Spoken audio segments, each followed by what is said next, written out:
Langsung ya, langsung. Baik, Bapak Ibu sekalian, Assalamualaikum warahmatullahi wabarakatuh.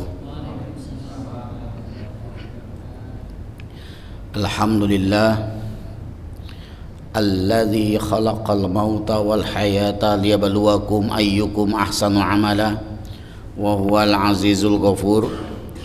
Asyhadu an la ilaha illallah wahdahu la syarikalah wa asyhadu anna Muhammadan abduhu wa rasuluhu la nabiyya wa la rasula ba'dah.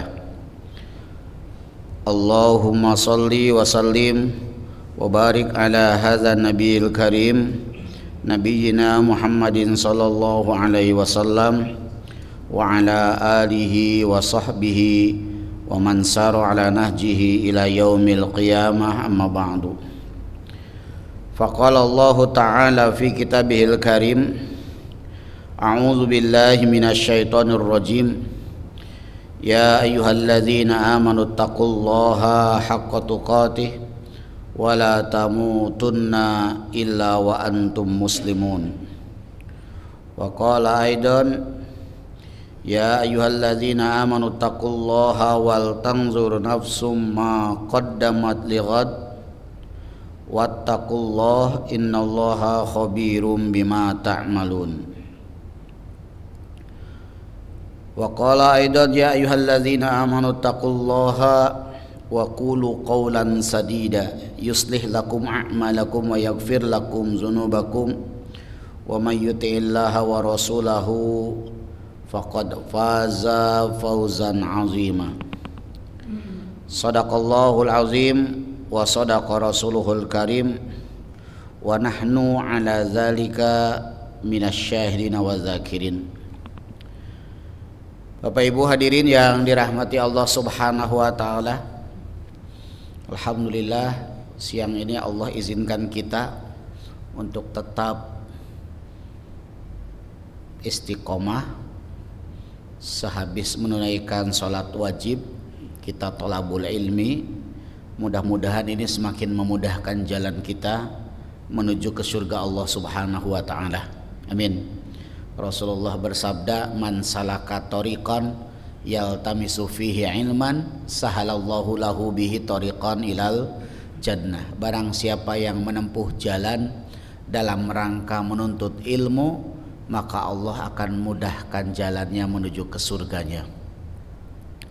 Hadirin yang dirahmati Allah Subhanahu wa taala, beberapa hari lagi kita akan memasuki bulan Zulhijjah yang di dalamnya ada peristiwa yang kerap kita peringati, yaitu Idul Adha, hari raya besar umat Islam setelah hari raya Idul Fitri. Dikatakan adha karena di dalamnya memang ada penyembelihan. Hadirin yang dirahmati Allah Subhanahu wa taala, hari raya kurban kerap diperingati oleh banyak orang dan dimaknai hanya semata-mata menyembelih hewan kurban. Yang penting menyembelih hewan kurban, terus masak-masak, makan-makan, beberapa hari makan daging.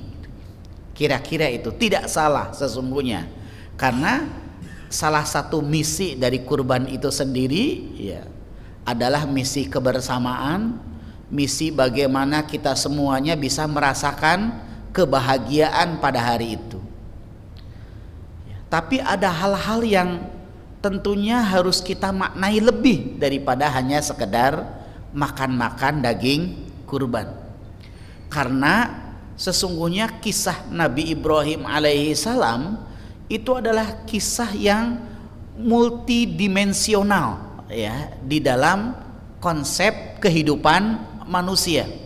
Di dalamnya ada nilai-nilai pengorbanan, di dalamnya ada nilai-nilai pendidikan ya, di dalamnya ada nilai-nilai kebersamaan dan hal-hal lain yang begitu banyak ya. Dikatakan dimensional karena hampir seluruh dimensi kehidupan manusia itu ada dalam rangkaian kisah Nabi Ibrahim alaihissalam.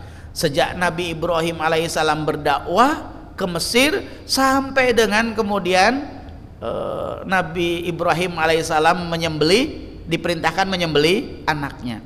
Itu kan begitu lengkap.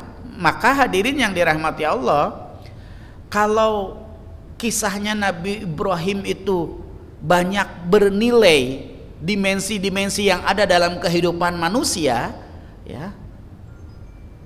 Sedangkan Nabi Musa yang terbanyak kisahnya disampaikan oleh Al-Quran, karena kalau Nabi Musa itu lebih kepada bagaimana umat Nabi Muhammad mengenali berbagai macam karakteristik manusia, kan gitu. Karena Bani Israel itu memiliki sejarah yang panjang yang disampaikan oleh Allah dalam Al-Quran dengan berbagai macam karakteristiknya. Ya, kalau bahasa kita harus mengenali musuh-musuh Islam, dan kita pun harus mengenali siapa sesungguhnya orang yang taat kepada nabinya dan orang yang tidak taat kepada nabinya. Itu digambarkan dalam rangkaian kisah yang panjang di kisah Nabi Musa alaihissalam. Sedangkan Nabi Ibrahim itu dimensi-dimensi yang ada dalam kehidupan kita. Nah, kalau ini kita kita onceki, satu persatu. Onceki itu bahasa Indonesianya apa? Kita kupas gitu ya. Ya, kita kupas itu begitu panjang. Hadirin yang dirahmati Allah Subhanahu wa taala, dan begitu menarik. Ya.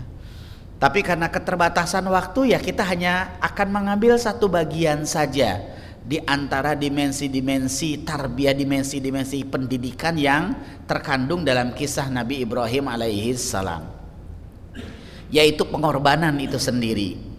Hadirin, sesungguhnya bagaimana Allah menggambarkan tentang pengorbanan dalam beragama itu sudah dimulai sejak Nabi Ibrahim alaihissalam berdakwah ke Mesir. Ya, Allah tunjukkan itu. Jadi yang namanya Hajar bukan Siti Hajar loh ya. Kalau Siti kan orang Jawa, orang Indonesia, orang Melayu, orang Malaysia, Siti Nurhaliza, kan itu ya. Kalau di Arab nggak ada namanya Siti, ya. Jadi kalau kita sering ditanya siapa istrinya Nabi Ibrahim, Siti, ya, Siti Hajar, Siti Sarah. Siti itu berasal dari kata-kata Sayyidati. Sayyidati itu artinya tuanku, untuk memberikan penghormatan. Sama dengan Sayyidina Muhammad kita menyebut, ya. Kalau perempuan kan Sayyidati, tuanku. Nah, karena orang Jawa biasa gitu ya, angel nih Sayyidati jadinya Siti, ya, kan gitu. Ya, sama dengan sekaten. Sekaten itu kan asalnya dari syahadatain, tapi susah syahadatain, akhirnya sakatain, lama-lama jadi sekaten. Nah, kan gitu. Orang Jawa mudah sekali ya, mengubah begitu ya. Karena disesuaikan dengan lidah Jawanya. Nah, Siti ini apakah Jawa atau Melayu? Tapi biasanya yang suka nyingkat-nyingkat itu kan orang Jawa, kan gitu ya. Orang Jawa itu seperti misalkan jalan nitikan, itu tidak dibaca nitikan tapi nitian. Nah, kan gitu ya. Jadi suka menyingkat-nyingkat begitu.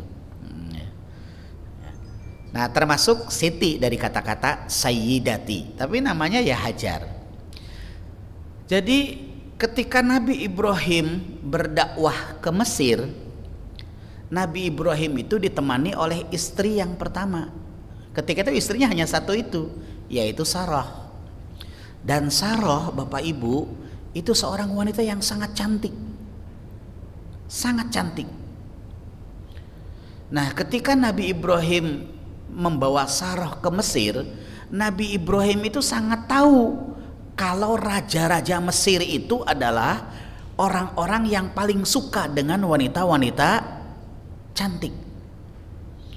siapapun wanita cantik di Mesir pasti diambil itu oleh rajanya. Ya, termasuk Firaun itu kan, ya. Asyah itu wanita yang cantik, itu diambil. Ya, tidak maupun tetap dengan kekuasaannya dia akan memaksakan begitu. Nah, ketika Sarah itu ikut ke Mesir, Ibrahim khawatir kalau Sarah pun akan diambil oleh raja-raja Mesir. Oleh karena itu kemudian Nabi Ibrahim alaihissalam meminta kepada salah satu penduduk di Mesir, ya, bahkan sebagian mengatakan bahwa Nabi Ibrahim itu membayar gitu karena itu seorang budak, tapi sebagian yang lain mengatakan tidak. Meminta kepada orang Mesir itu untuk mengirimkan seorang wanita yang akan menemani Sarah, karena Sarah tidak akan dibawa masuk ke kota Mesir. Nah, akhirnya dikirimlah seseorang yang namanya Hajar. Jadi Hajar ini diminta oleh Nabi Ibrahim menemani Sarah di luar Mesir.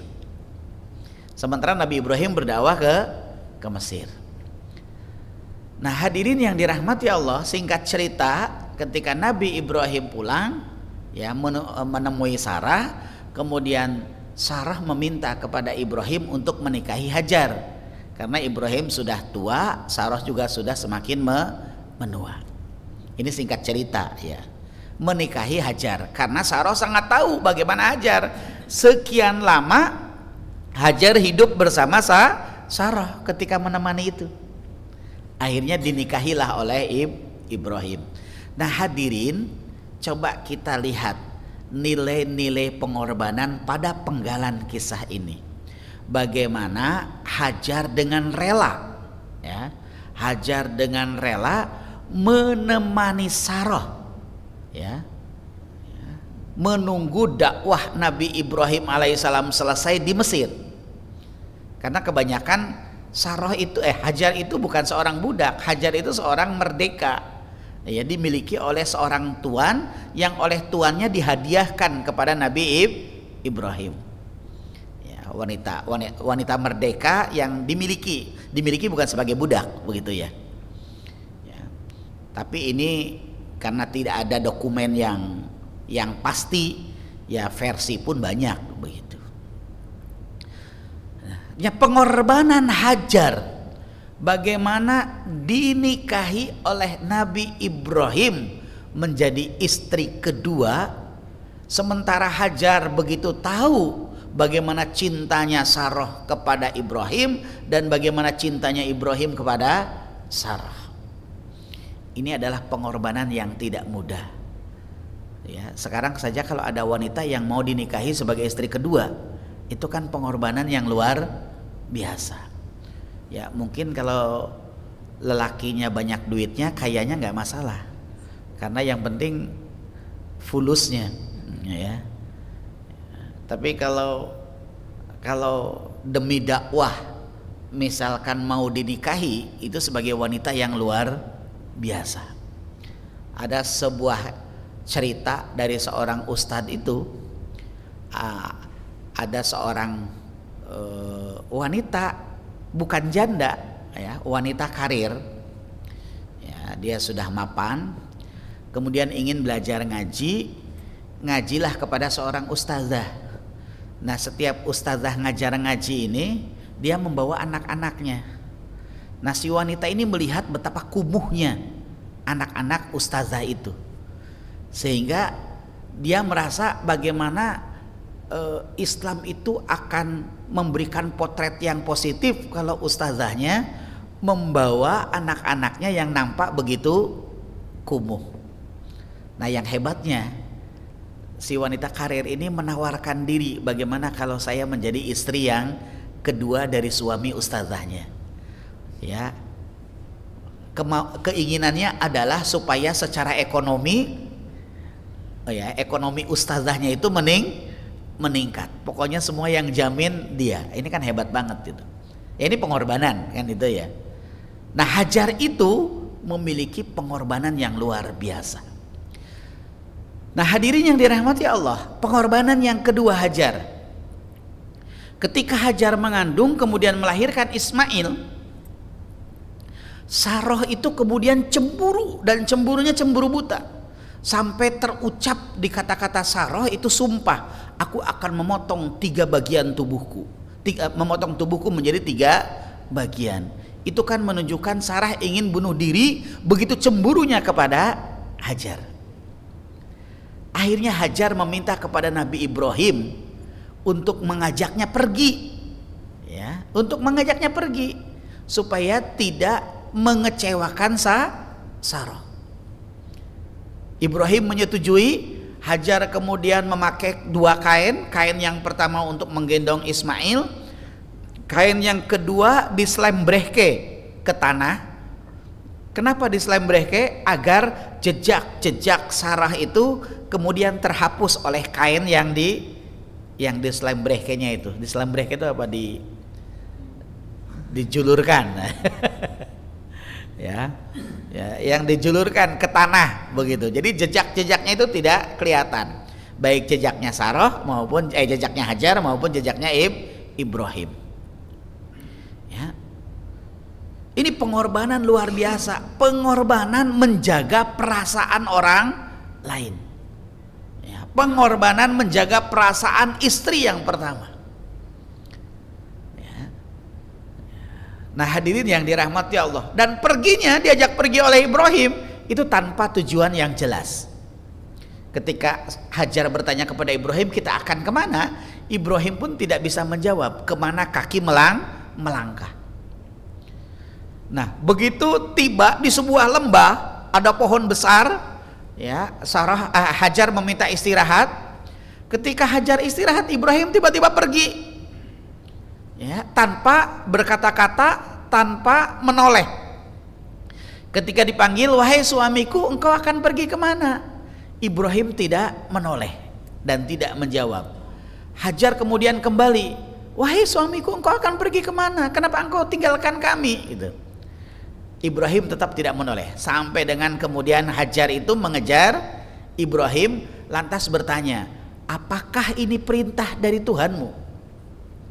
Ibrahim hanya mengangguk, menoleh ke Hajar, mengangguk, tidak menoleh ke anaknya Ismail. Nah, ketika Ibrahim mengangguk, Hajar mengatakan, kalau ini atas perintah Tuhanmu, aku yakin Allah tidak akan pernah menyengsarakan hambanya, Allah tidak akan pernah membuat kelaparan hambanya.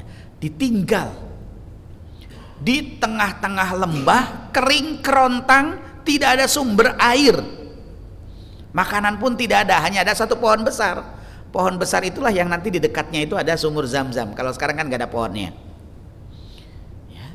Ini pengorbanan yang luar biasa dari Hajar. Ya, hadirin. Ya. Ya. Ditinggal, ya, di tengah-tengah gurun yang tidak ada penduduknya, tidak ada sumber makanan. Ya, kemudian kisahnya berlanjutkan sampai dengan diabadikan di prosesi sa'i itu, ya, Safa dan Marwah. Saya tidak akan bercerita lebih rinci begitu. Ya. Ya, tapi setelah Ibrahim itu pergi, lama Nabi Ibrahim itu tidak pernah menemuinya. Ya. Sampai dengan ketika Ismail sekitar usia 14 tahun baru Nabi Ibrahim menemui Ismail. Dan ketika beberapa hari sudah menemui Ismail itu, tragisnya kok Ibrahim mengatakan kepada anaknya, kalau aku bermimpi menyembelihmu gitu. Ya. Falamma balagot sa'ya qala ya bunayya inni ara fil manam anni azbahuka fangzur madza tara. Ini kan penggalan yang sangat-sangat apa ya? Sangat-sangat membuka mata hati kita. Tidak pernah ketemu, ketika ketemu kemudian mengatakan aku menyembelihmu. Kira-kira gimana kira-kira? Ya. Kalau anak sekarang misalkan bapak-bapak dinas terus di luar kota, nggak pulang-pulang tuh 14 tahun gitu ya, tiba-tiba pulang, anaknya sudah gede gitu 14 tahun, terus bapak mengatakan aku bermimpi menyembelihmu. Ya mungkin anaknya akan mengatakan sing pantas disembelih ya Bapak Riyin, nah, kan gitu ya. Ketika Ismail mengatakan ya bunai, ketika mengatakan ya abatif al, wahai bapakku, lakukanlah matukmar apa yang diperintahkan kepadamu. Satajiduni insyaallah minas sabirin. Insyaallah engkau akan mendapatiku sebagai orang yang sabar. Ini kan menunjukkan kesolehan Ismail. Dan kesolehan Ismail itu tidak lepas dari proses pendidikan yang dilakukan oleh Hajar, oleh ibunya. Nah, disinilah hadirin yang dirahmati Allah Subhanahu wa Ta'ala, dalam beragama itu membutuhkan pengorbanan. Beragama itu membutuhkan pengorbanan. Mengorbankan fisik kita, mengorbankan pikiran kita, mengorbankan harta kekayaan kita. Ya, itulah tabiat agama. Ya. Maka kalau seseorang mengaku sebagai seorang muslim tetapi dia tidak pernah mau berkorban, ya, sejatinya dia tidak mengetahui tabiat ajaran Islam. Karena seluruh ajaran Islam itu tabiatnya selalu di dalamnya mengandung pengorbanan. Sholat kita butuh pengorbanan. Datang secara fisik, di tengah-tengah kantuk, sehabis kerja kita harus sholat, ya. Setelah itu ada peluang pahala tolabul ilmi, ya. Kan tidak semua orang mau menyambut itu, begitu. Tidak semua orang mau berkorban, bagaimana mengorbankan jiwanya, mengorbankan raganya untuk mendapatkan sentuhan-sentuhan ilmu, ya, yang akan memberikan nutrisi kepada akalnya. Ya, tidak semua. Mungkin orang lebih meninak bobokkan dirinya untuk istirahat, misalkan gitu. Jadi butuh pengorbanan.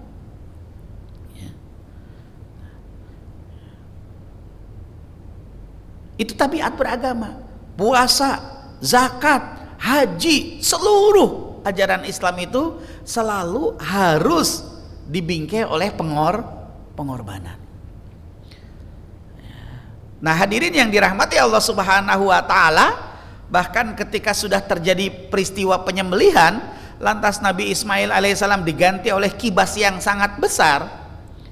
Ya, itu pun menjadi isyarat yang Allah berikan kepada kita bahwa semakin besar pengorbanan kita itu semakin baik untuk agama kita, kan gitu ya. Makanya gambarannya adalah kibas yang besar, bukan cempe gitu. Nah, ya. Nah, coba kalau Ismail diganti cempe kan gitu ya. Ya, kalau sedekah Allah memberikan isyaratnya dengan sesuatu yang kecil, biji sawi, ya. Sebesar biji sawi, itunya artinya seberapapun yang kita berikan kalau sedekah itu, ya, itu insya Allah akan Allah lipat gandakan. Tapi kurban Allah gambarkannya bukan dengan sesuatu yang kecil, bukan cempe, bukan pedet, begitu ya, tapi digambarkannya dengan kibas yang sangat besar. Itu kibas yang sangat besar. Itu memberikan isyarat bahwa pengorbanan untuk agama ini harus memiliki porsi yang terbesar dalam hidup kita. Ya, kalau miliarder kok kurbannya hanya seekor kambing begitu ya, terlalu gitu. Kira-kira kan begitu kira-kira. Kalau berdasarkan hukum sah atau tidak? Sah, tidak masalah gitu ya. Kurban dengan seekor kambing. Cuman seakan-akan tidak seimbang antara harta kekayaan yang dimilikinya dengan pengorbanan untuk agamanya, kan begitu. Maka daya tarik dunia itu masih lebih kuat ketimbang daya tarik akhirat, kira-kira begitu. Nah, ini hadirin yang dirahmati Allah Subhanahu wa Ta'ala. Ya, karenanya mari kita bersama-sama memaksimalkan segala potensi yang kita miliki, bahwa hidup ini memang membutuhkan pengorbanan diri kita untuk agama kita. Kalau kita tidak pernah mau berkorban untuk agama kita, maka selamanya kita tidak akan pernah memiliki ketaatan terhadap agama kita. Karena syariat Islam ini tidak bisa kita tunaikan tanpa pengorbanan diri kita. Walaupun kita sudah berkorban hadir, kita pun harus tetap punya pengorbanan. Bagaimana sholatnya khusyuk, itu kan pengorbanan tersendiri, kan begitu. Ketika sodakoh, bagaimana sodakohnya ikhlas, itu pengorbanan tersendiri. Tapi kalau kita mencoba merenungi kisah Hajar, itu pengorbanan yang tidak kecil yang dilakukan oleh Hajar dan Ismail. Khususnya Hajar ya, karena Ismail masih bayi pada saat itu. Ya. Dan hebatnya hadirin, dari Hajar dan Ismail lah muncul peradaban baru ya, manusia ya, di tanah yang tadinya tanah yang gersang, tanah yang tandus, sampai sekarang setiap tahun didatangi oleh jutaan manusia yang namanya Mekah. Itu kan yang membangun peradaban manusia di situ ya Hajar dan Ismail. Ya. Hajar mengasuh Ismail. Saya nggak bayangkan kalau wanita sekarang begitu ya. Ya, ditinggal oleh suaminya untuk dinas keluar saja, tidak henti-hentinya dia nelpon melulu, begitu ya. Ya. Tapi Hajar itu sendirian, tidak ada alat komunikasi, berdua dengan Ismail yang masih bayi. Ya. Akhirnya muncullah kafilah dagang dari Yaman, ya, matur kepada Hajar untuk singgah karena tahu ada sumber air, kan gitu. Lama-lama minta izin untuk tinggal di situ.